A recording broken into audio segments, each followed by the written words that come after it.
Assalamualaikum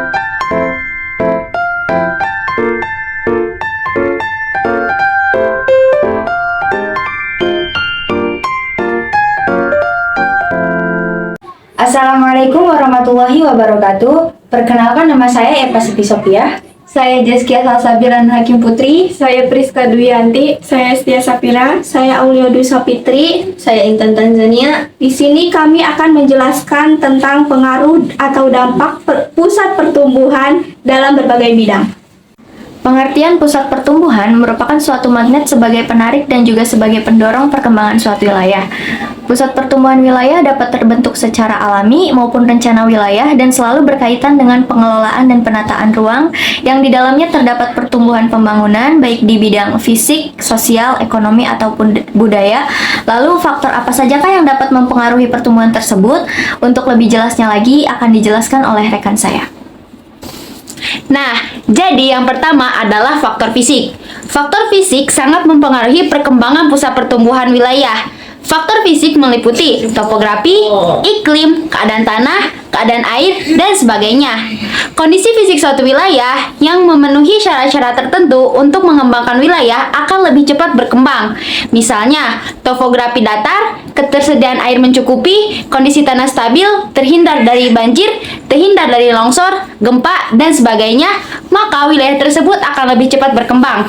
Seperti yang bisa dilihat di gambar, wilayah tersebut merupakan wilayah yang memiliki topografi yang cukup datar, sehingga perkembangan wilayahnya pun bisa berlangsung dengan cepat.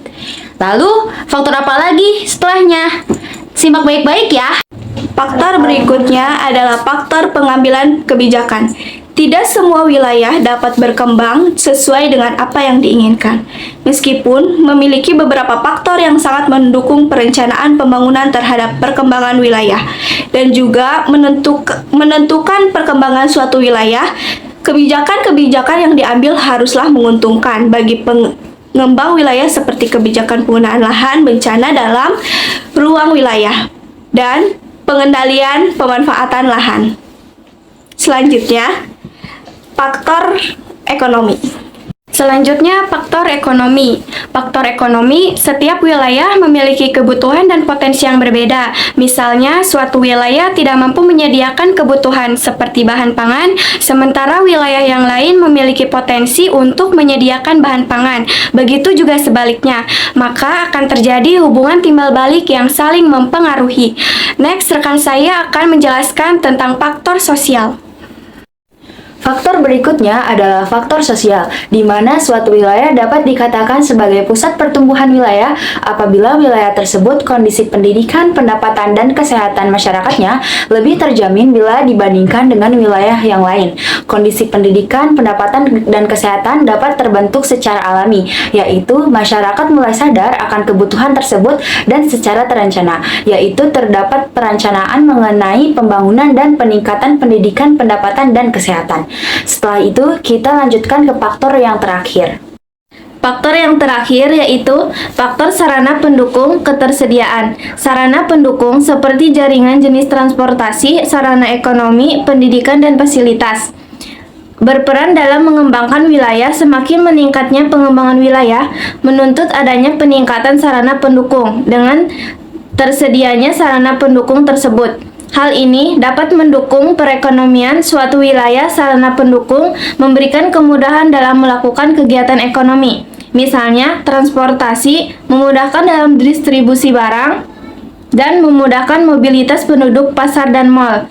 Memberikan kemudahan dalam kegiatan jual beli, transportasi, memasarkan hasil produksi, dan sebagainya. Pengaruh pusat pertumbuhan. Yang pertama, pemusatan sumber daya manusia. Munculnya pusat pertumbuhan di suatu wilayah akan menarik tenaga kerja yang banyak. Para pekerja dari luar wilayah akan pindah dan menetap di wilayah pusat pertumbuhan, sehingga terjadi pemusatan penduduk atau sumber daya manusia. Kedua, perkembangan ekonomi. Pusat pertumbuhan yang muncul di suatu wilayah akan meningkatkan kegiatan perekonomian di wilayah itu, kesempatan kerja yang banyak dari berbagai bidang, dan arus barang kebutuhan hidup berdampak pada perkembangan usaha-usaha ekonomi lainnya. Yang ketiga, perubahan sosial budaya. Wilayah pusat pertumbuhan cenderung memiliki penduduk yang makin padat. Kepadatan penduduk yang meningkat serta kemajuan komunikasi dan transportasi akan berpengaruh pada kehidupan sosial budaya penduduknya. Sekian dari kelompok 5, kurang lebihnya mohon dimaafkan. Billahi taufiq wal hidayah. Wassalamualaikum warahmatullahi wabarakatuh.